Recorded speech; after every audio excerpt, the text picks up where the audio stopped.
South Florida stores are getting ready. We're forecasting a really strong finish to the year For a massive shopping weekend. Travel tips and tricks ahead of the Thanksgiving weekend.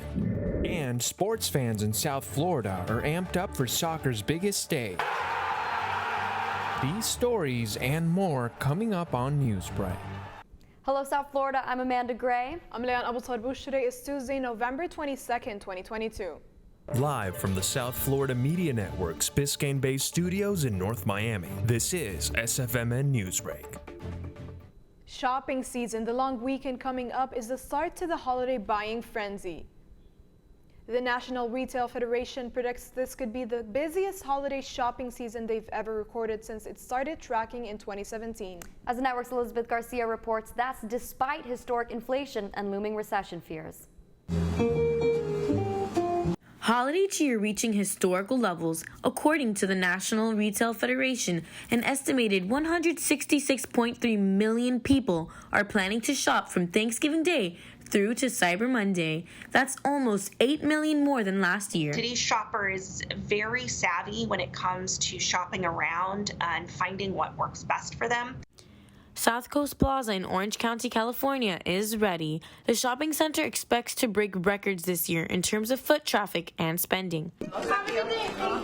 Executive Director of Marketing Deborah Gunn Downing says that's despite inflation, growing recession fears, and soaring interest rates on credit cards. We're seeing people overcoming that because they want to do something special this season. We're forecasting a really strong finish to the year, so we will achieve over $2 billion in sales this year, a record.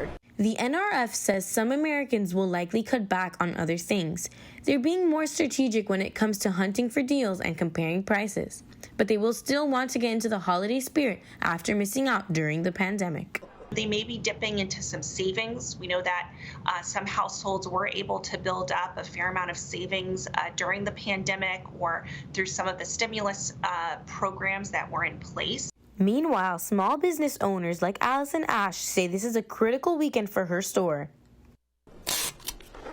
And says shoppers are buying early and still shopping local. Even if there's a recession, people want to make it happy and they want to do whatever they can to, make sure their family has a good time. This is Elizabeth Garcia with the South Florida Media Network. Overall, the National Retail Federation predicts holiday sales during this November and December to increase between 6% and 8% over 2021. This Thanksgiving travel is predicted to reach just shy of pre-pandemic levels. Luckily, there are several travel tips to help you navigate it. One of the best tips is to ditch the check-in bag and bring a carry-on. During the summer, there were thousands of lost luggage complaints. With a predicted of 54 million people traveling this holiday season, experts say bringing a carry-on can help you avoid this nightmare. Just yesterday, a man was caught on camera being arrested after opening fire in a Palm Coast bar. His name is Connor Anderson, and police found him in a parking lot near a nightclub in Flagler County. He was seen with a female customer before leaving the bar and coming back with a gun, which he held to her head.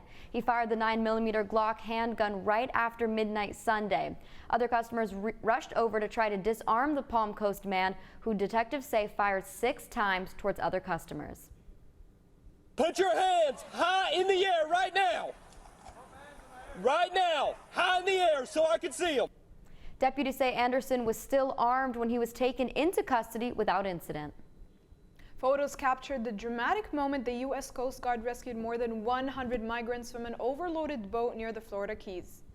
It was yesterday south of Upper Key West when the vessel carrying the migrant was about to hit a sandbar. The Coast Guard heard reports of several people in the water, with waves up to 10 feet and 25 miles per hour winds. It is unclear at the moment how many people were in the boat or what county they are from. Despite the rainy weekend, many book lovers headed to downtown for the Miami Book Fair. The network's Maria Raimondi was there. Rain or shine, the Miami Book Fair returns for its 39th year. Attendees from all around have come to Miami-Dade College Wolfson campus in downtown to meet their favorite authors and vendors. From food to books to artisanal knickknacks, this week's highlight was the weekend street fair. After hosting the book fair online in 2020 during the pandemic and keeping CDC guidance last year, this year offered a much more open experience than before. Hundreds of vendors returned to the Miami Book Fair, one of them being Maite Oka, promoting her own pottery business, Gumbo Limbo Pottery. It's good. It's been, we've had a little bit of rain today, but other than that, it was a really good event. It's always a lot of fun to come as a just as a vendor and to see the sights. Today's been slow, but other than that, it was good. Yesterday and the day before were good days. However, many vendors left early and security stopped charging admission because of the rain. Celebrities such as DJ Khaled, Billy Porter, and Juanes hosted discussions. Many authors, including Richard Blanco and Jimmy Johnson, also held panels. There were also opportunities to meet authors and get books signed, which are available starting the 13th of November. The book fair continues online all year round with live panels and discussions. Visitors can expect the Miami Book Fair to return next year with an even bigger turnout than this year. From the South Florida Media Network, I'm Maria Raimondi. The recent announcement that BTS was beginning South Korean military service hit fans hard, including those in Miami. The network's Catherine Miranda found a place over the weekend where they could share their happy memories together. For the first time ever, the Lions company made a stop in Miami while on their truck tour, where lots of fun and merchandise were showcased. I came to this pop-up event because it's like the first BTS event that's been here in Miami. Visitors were lining up this weekend at the shops in Midtown M Park to get a chance to take pictures, win prizes, and see the BT21 characters created by global K-pop stars BTS. Rain or shine, I am coming to this for the cute plushies, for the free gifts. I'm just this is the best opportunity I could ever get in my life. This is my lotto winning. This pop-up event was held from 11 in the morning to 5 in the afternoon, and visitors were also able to experience the BTS handprint and autograph displays. Mainly because they have the handprints of the members, and I want to compare my hands because it's only in LA normally, and I would have never thought I would have actually brought it here to Florida. So I was I have to come. I have to come for it. The Line Friends company has evolved from characters for a South Korean messenger app to a global creative studio. We have a heart-to-heart connection with the merch and Line Friends with them. So it's like I said, so we can feel one with BTS. Since the collaboration with K-pop group BTS, all around the world there are fans, including in Miami, that are coming out for the merchandise and for the experience. I'm Catherine Miranda reporting for the South Florida Media Network. Miami struggling on the road as the Heat try to avoid losing every game of a 4-game road trip. That's still ahead, and so is this story. It's been a long 8 years. Never stopped supporting, but the World Cup's a different beast. The world is watching the World Cup, and so are U.S. men's national teams right here in South Florida. Newsbreak will be back in 2 minutes.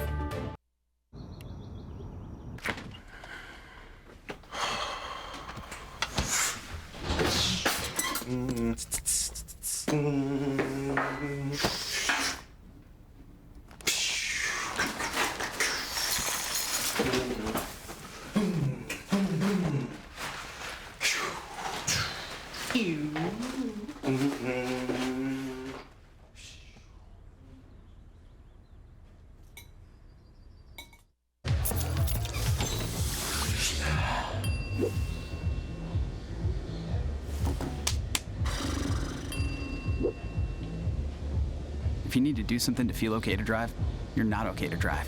Don't drive buzzed. There are a lot of ways to reach out to a friend about their mental health.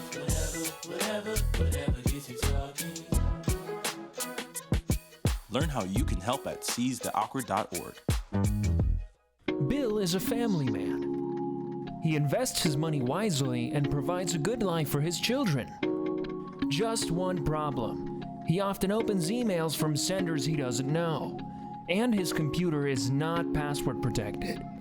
One day, Bill checked his bank account and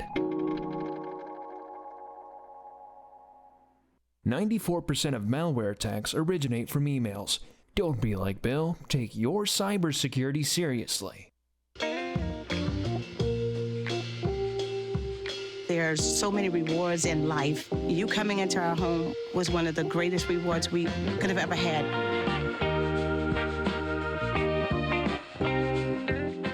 Hey, Bobo, do trees tell each other stories? I'm sorry. I'm afraid I don't know that. Hey, why don't we go find out? Listen.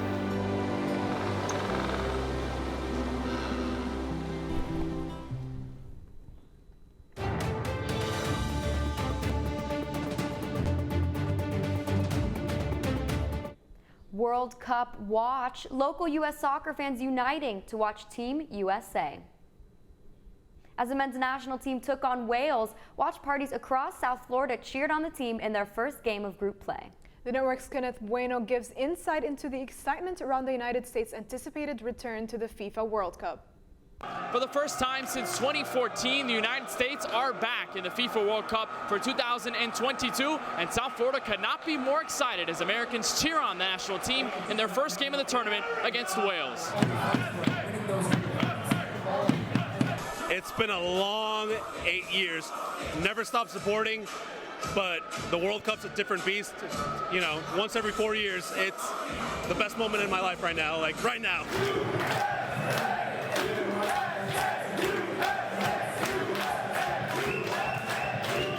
At Wynwood's Bottled Blonde, fans lit up the atmosphere with chants and rallies, all cheering on the players in red, white, and blue to take victory.